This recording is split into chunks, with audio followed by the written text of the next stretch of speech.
Hey there, and welcome to the Your Personality in Emojis section, where we are going to build a tool that lets you express yourself in emojis. Pretty cool. So, we are going to go through so many cool things in JavaScript, and mainly things you have seen before, but that you perhaps haven't used that much in order to build full-blown apps as we see here. So this is going to be a lot of fun, probably a bit challenging as we're touching so many subjects like the array data structure, functions, for loops, DOM manipulation, and many other things. So it's going to be a blast. And by the end of it, we're going to do something super cool, which is that you are going to take your finished product, use it to express yourself in emojis, and then share that with your study group so that your study group gets to know you a little bit better, who's someone they study with, but as a person who has other interests. And I think you as well are going to enjoy seeing the interest your other study mates have. Who knows, maybe you have some common non-technical interests that you can connect over.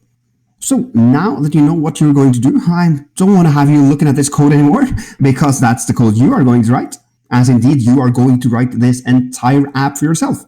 Let's not waste any more time and just dive into it.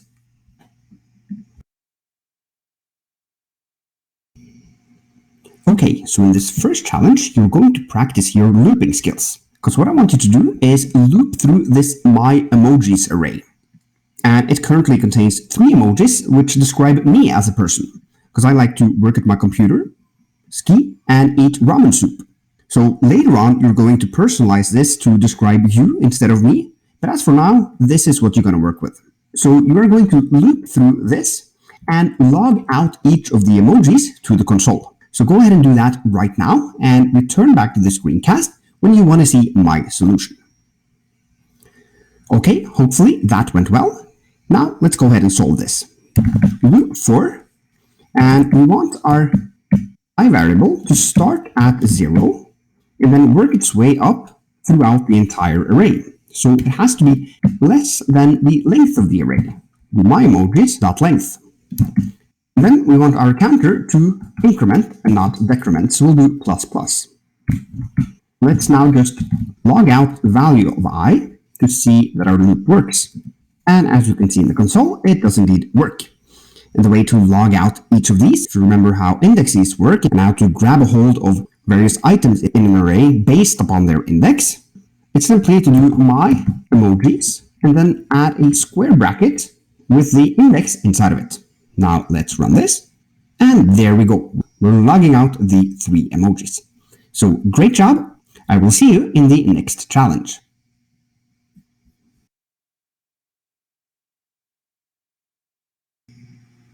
Okay, so you're off for a really good start. And now I just want to continue the warm-up with a simple task that just involves grabbing a DOM node. Because later on, we want to render our emojis in this mini browser. And in order to do that, we have to grab a hold of the element that we want to render the emojis inside of. And that is the emoji container div. If we head over to our index.html, we can see it right here, a div with an ID of emoji container. So your task is pretty simple. You're just going to grab a hold of this DOM node, store it in a variable, and then log it out to the console just to check that you've done everything correctly. So go ahead and do that, and revert back to the screencast when you want to see my solution. Okay, hopefully that went well. Let's go ahead. I'll use a const, and I'm actually going to call it emoji container, because I think it makes sense to reuse that name. And in order to grab that DOM node, we have to use the getElementById method. We're calling that and passing in the ID of the element that we want to get. That will be emoji container, like that. Finally, let's log it out to see that it works. We'll run the code, and there you can see we have indeed grabbed a reference to the emoji container, and we have set the stage for working with the DOM and rendering out our emojis. I'll see you in the next lecture.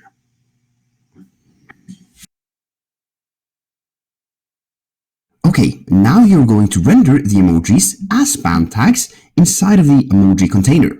And you can do this in 2 ways. both of which you have learned already. The first method is to use createElement, then text content and append.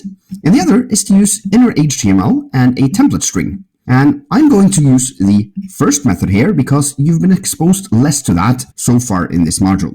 However, what you want to do is totally up to you. Just go ahead and solve this challenge right now. Okay, hopefully that went well. Now let's do it together. I'll start by using create element to create the span that is going to hold our emoji. So I'll do const emoji equals document dot create element. And what do we want to create? Well, it's a span.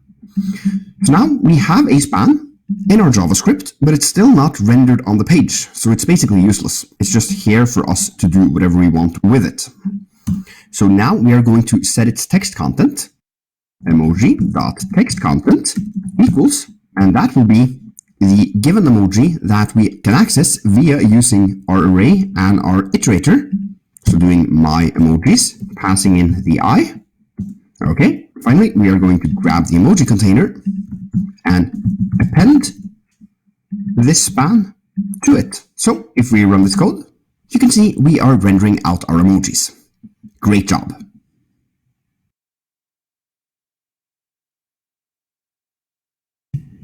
Okay, so it's time to add some interactivity to our app, because what we want to do here is give the user the ability to enter in an emoji and then click a button to add that emoji to the list.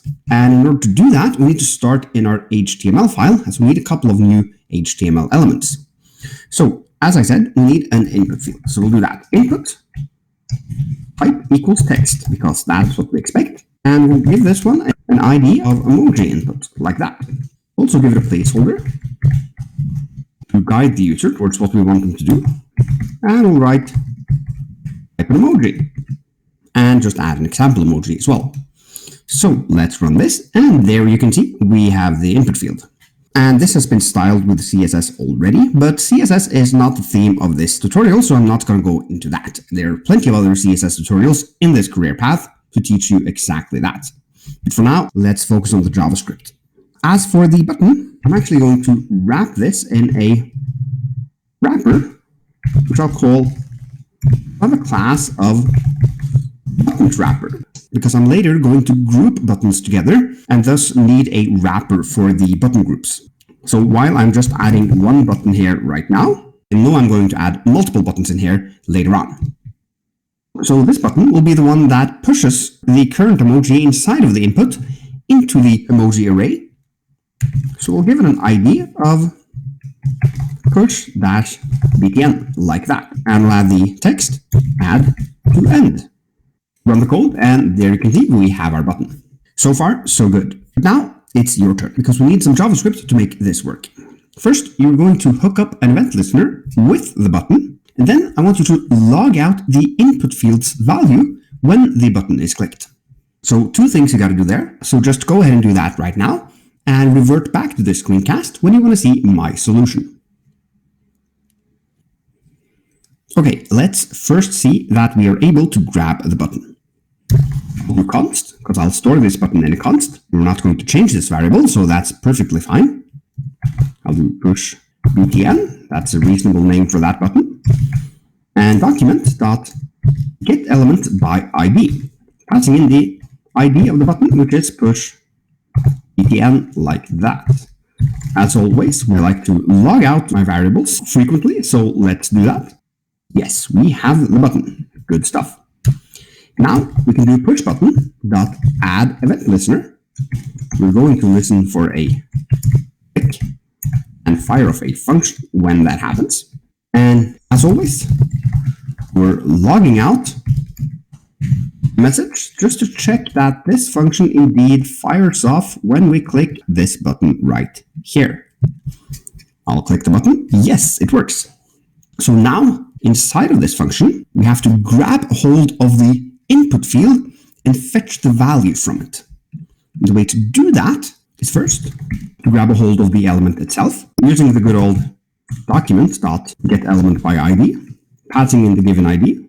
It was emoji input. And let's see that it works. Running the code.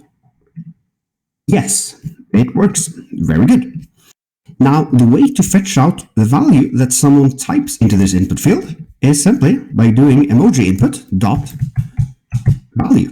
That is the property in which the user input is stored. So we'll run the code again. And here we'll do hello. Click the button. Yes, it is logging out hello. Let's add an emoji. Fire emoji. Yes, it is logging out the fire. So, good job reaching this far. I'll see you in the next challenge.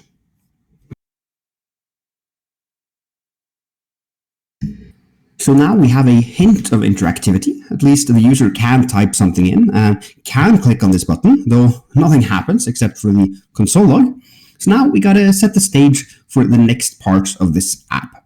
And first of all, I want you to clear this input field out after the user has clicked this button, because that's normally what happens when you submit something. The data disappears from the user as it's sent off somewhere else. And speaking of sent off somewhere else, we also know that we need to push it to this emojis array right here. And I'm assuming that's fairly simple for you by now. So to summarize, you're going to push the emoji into the my emojis array and then clear the input field. However, there's a condition here as well. If the input value is empty, you shouldn't do anything. So you need to check for that. So go ahead and solve this right now. And once you're done or need help, just resume this screencast and I will show you how to do it as well. Okay, so let's start with pushing the emoji into the array. As we know, we have the emoji in the emoji input dot value. So we can do my emojis dot push, passing in the emoji input dot value like that. If we do that and console log out the my emojis array after that line, we check if our code is working or not. So I'll add an emoji, and there you can see we are logging out 4 emojis. Very good. Now it's the next step. We want to clear out this input field. That is pretty simple. All we actually have to do is target the value again and set it to equal an empty string. If we run this, type an emoji, there, boom, we have added the emoji to the array, and you can see we're back at the placeholder here in the browser.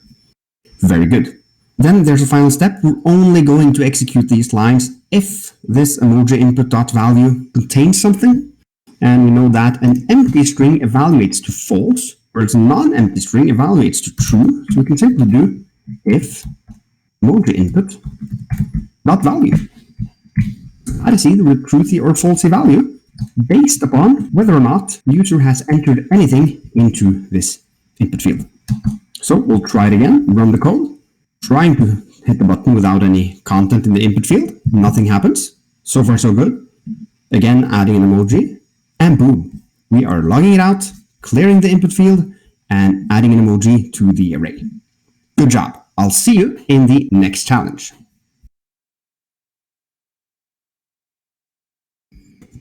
Now it's time to render the updated array in the mini browser. Because after you've pushed an emoji to the array, we also want to update our view so that our view reflects our data.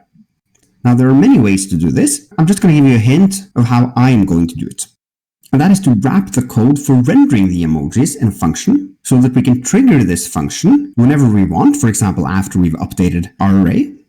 And then also make sure that this function clears away the old rendered version of the array, meaning these 3 guys here, before it renders the updated one. Because otherwise, we'll just end up with an emoji container which has both of the arrays instead of just reflecting the latest state of the array. This is how I'm going to do it. I'm not saying that that is the ultimate solution. Very often, how people solve problems with code is more a matter of preference than a matter of binary right and wrongs. And that's something where I remember I thought a lot about that. Like, what is the best way? What is the optimal way? And the answer is actually not that simple. People have different preferences of how they prefer to see their code written out. And it also depends on what considerations you're taking. Are you optimizing for readability or are you optimizing for speed? And that's 2 completely different things. Both are important in different situations. But enough with that digression. What I want you to do now is render the updated emojis array in the browser. So go ahead and do that and come back to the screencast when you're ready to see my solution. Okay, so what I'm going to do is, as I wrote, wrap the code for rendering the emojis inside of a function. And that is the code right here. So I'm going to wrap this in a function, and I'm going to call it render emojis, like that. Move this inside of the curly brackets of the function, and there we go. Now we have a render emojis function, which we can reuse again and again, and we can also test that it works by simply calling it immediately. So let's do that and see that yes, our emojis are rendered to the page still. So far, so good. So this means that we can call that function just right after we've pushed the new emoji to the array. So let's do that. Render emojis and see what happens. So here, I'm going to use the fire emoji again. And when I'm pushing it, ooh, something weird happens. So what's going on here? Well, the thing is that here we haven't done what I said we should do here, to clear away the old version of the array. Because what's happened here basically is that we have the old array here, which has 3 items, and then the new array, which has 4 items, which starts here and continues on the next line. So what we had to do was clear out the emojis container. And we have a reference to it, luckily, up here, which we created. And the way to clear that DOM node so that it ends up in the start state it was, like this, with just an empty div, is to do inner HTML, which you've seen before, and just set that to an empty string. So now if we run the code, add the emoji, boom, there we go. So great job reaching this far. We are now starting to see the outline of a full-blown app. So I look forward to see you in the next lectures where we're going to build it out to be even more powerful.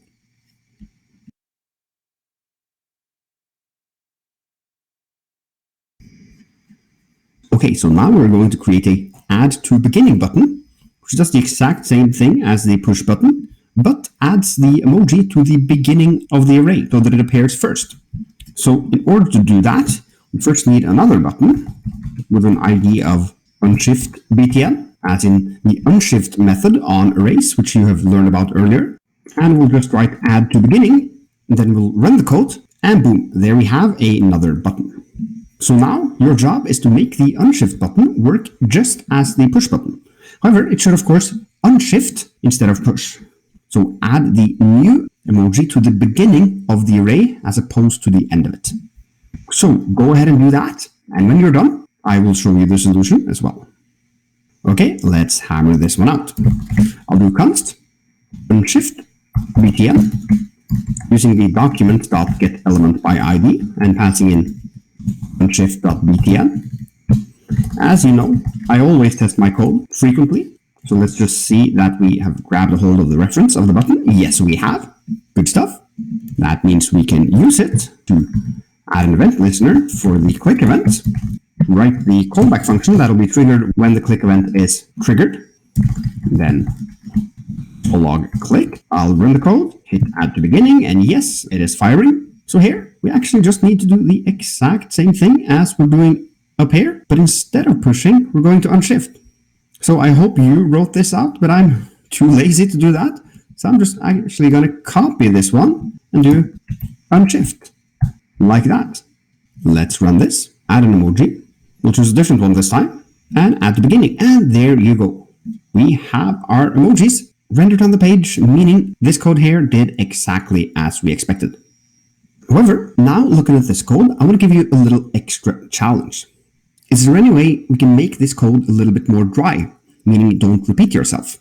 And I'll help you out and I'll give you a little hint here. Look inside of the condition here and the condition here and see if there's anything you can extract out from these 2 blocks of code and add into the render emojis function. What does it make sense to add in the render emojis section? So think a little bit about that. Okay, what I think we should do here is actually take this emoji container.innerHTML, which is clearing out the emojis, and add that inside of the render emojis. Because that has to do with the container itself, which also this rendering has to do with. So it makes a lot of sense that it's grouped together, rather than doing a little bit here and then finishing up the rest of the work here. So if you take this one away, do that as the first thing. So we're now defining that whenever we're rendering the emojis, we want to clear the container out first. And then finally, moving it from here as well. Now we added 1 line and we removed 2 lines. That's good. It makes our code more dry. Try it out. You can see that it still works. On that note, we can also make our code a little bit drier by doing more or less the same thing with this emoji input variable. Because as you can see, we're defining it both inside of this function and inside of this function. And we're doing the exact same thing. Heading into the document, getting the element by the ID of emoji input. So instead of doing this 2 times, we can rather remove them from here and here, and just add it up here alongside the emoji container.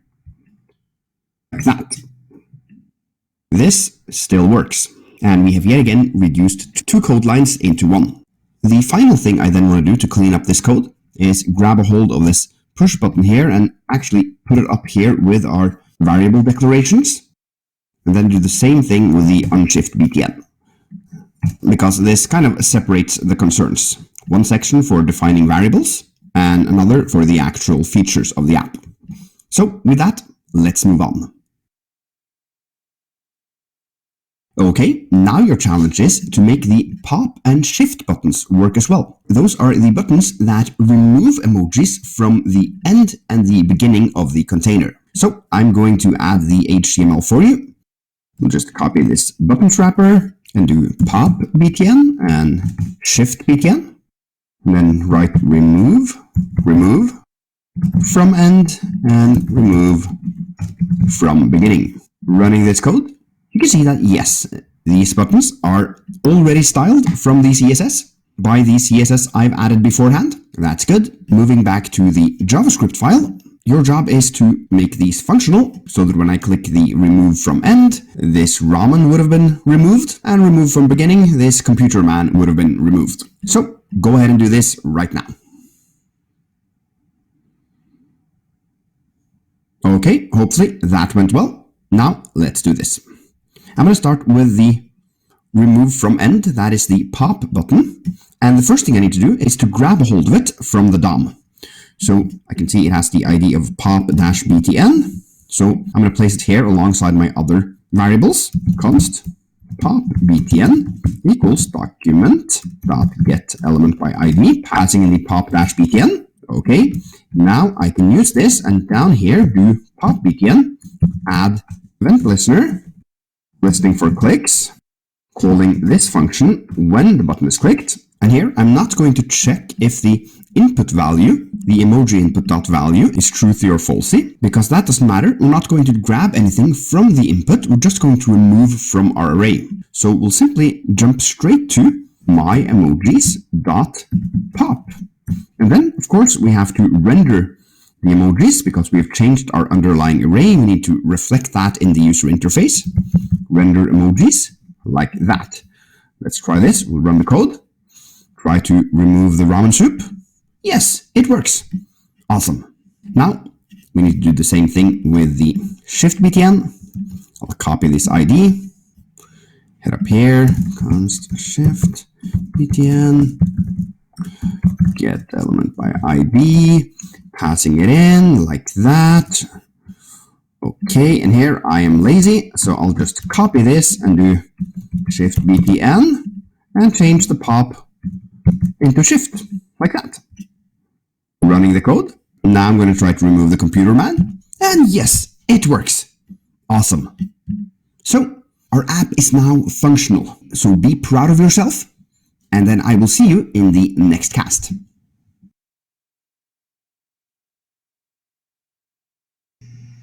Okay, so you have reached the end and completed the coding you were meant to do in this section. So that is really good job. So give yourself a pat on the back because this is really well done. And now, as all the hard work is done, we have just one part left, and that is the fun part. Because now you are actually going to use your own app to express yourself and to communicate to your study mates who you are. So first, I want you to swap out this my emojis here with your name. So I'm going to do that. Pairs emojis. And then add the emojis that you think are most fitting to your personality. And to be honest, I ski much less than I eat ramen soup. So I'm going to have to change on the order here a little bit. Luckily though, we have buttons to do that. I'm going to remove the ramen, remove the ski, and then I actually have to add the ramen back in again, add it to the end, and add the skiing to the end. And I'm actually a big fan of slot machines. So I want to have that one as well. Because I think these four kind of give you a comprehensive impression of who I am as a person. I want all of them to be included. So when you find your emojis, it could be as many as you want, then add them here along with your name. I want you to end this section with taking a screenshot of your emojis and sharing it in your study group, because that'll be a great way for your study mates to get to know you and not just see you as some person who also likes HTML, CSS, and JavaScript, but also as a person who has a lot of other interests. So hopefully that can help you and your study group relate a little bit more to each other. So just take a screenshot, share it in your study group, and add a couple of sentences about the emojis you added and maybe about yourself. And then give yourself yet another pat on the back. Take a break because you have gone through so many technical things here, and I completely understand if you are tired. These things need to mature. So go have a ramen soup or whatever you feel like eating after a long coding session, and then come back to this career path when you are ready to learn more. Thank you.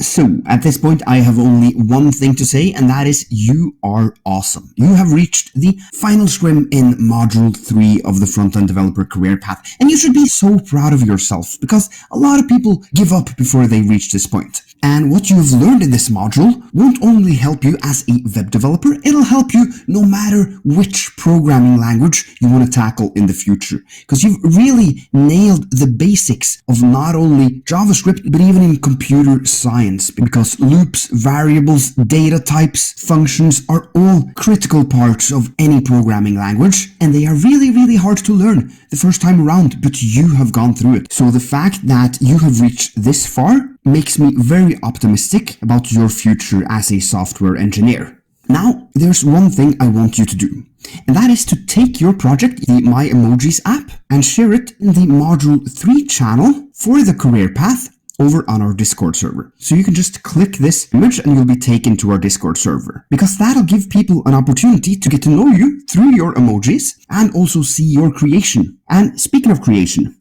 if you want, you can go above and beyond and create something truly unique.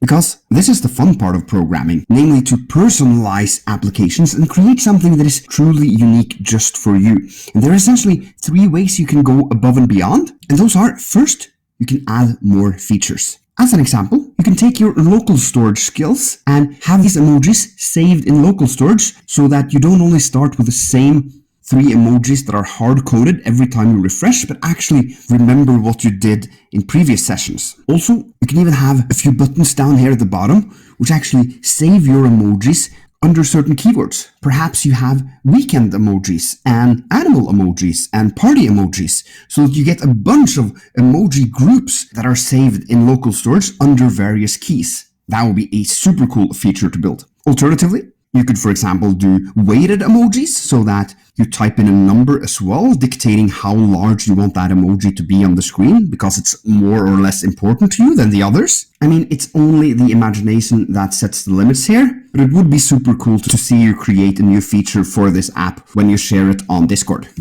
Alternatively, if you're more interested in the code part of building apps, you can refactor the code. One thing you can do is take this conditional right here and this conditional right here and figure out if you can extract this in a function, because this code isn't entirely dry. We're doing the same conditional here and also a lot of the same things in between as well. And also down in the pop and shift event handlers, we're also doing more of the same things. We're modifying the array and then we're calling the render function. Perhaps you could reduce all of these handlers to one line, which would be something like modify emojis, and then you pass in that you want to push and also the emoji you want to push into the array, and then this function would take care of all of the logic. That would be really neat. Alternatively, you can refactor the render emojis function to take parameters, for example. The emojis themselves is a very natural parameter for this function, and also the container you are to render it in. Perhaps you want to set the stage for being able to, in the future, render out emojis in multiple different containers. If so, this would need to be a little bit more dynamic.